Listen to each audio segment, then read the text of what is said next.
What is it like to be in that side of the table? Well, why are we on different sides of the table? It's the same freaking table. Imagine we had a bunch of people trying to pitch their money together to pay for a cake, but they each have their own restrictions on what their money could be used for. One person will only pay for eggs. One person will only pay for butter. If someone else matched an equal amount of butter, no one will pay for electricity. And it's like a Sudoku of who's paying for what.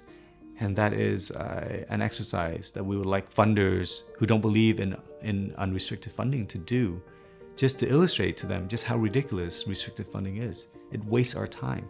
I think we nonprofits need to be able to do our work, and funders and nonprofits need to be able to work more effectively together by trusting one another more.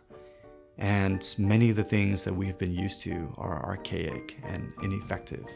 This sort of treating of nonprofits as like freeloaders instead of actual equal partners in doing this work. We can't afford that anymore. And then on the nonprofit side, we can't have this nonprofit Hunger Games where we're just constantly competing with one another, being cutthroat about funding, hoarding donors, not sharing grants, opportunities, and things like that. Like, we have to act more like a sector and not just individual people competing for resources. I was talking to a funder yesterday, and we were talking about just the challenges of getting resources to marginalized communities of color and others. And we were talking about leveling the playing field so that it makes it's easier for marginalized communities to get the resources that they need.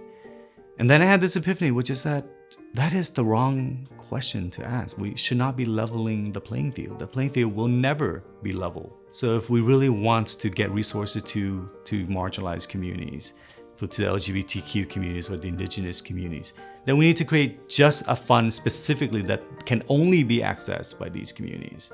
Because, philanthropy has never reached over 10% of funding going to communities of color. And it's the same. It's because, how do we make this playing field a little bit easier for people so that maybe they can play the game better? Well, the game is not good. Maybe we shouldn't be playing this game. So we got to figure that out. No more leveling playing fields. We just need to create a whole new field. Even though I criticize foundations a lot in my blog, I really do appreciate just the fact that everyone is trying really hard. I don't think anyone means harm or to try to be ineffective in their philanthropic grant-making processes or whatever. And this work is so challenging, and we have to figure out how to work together.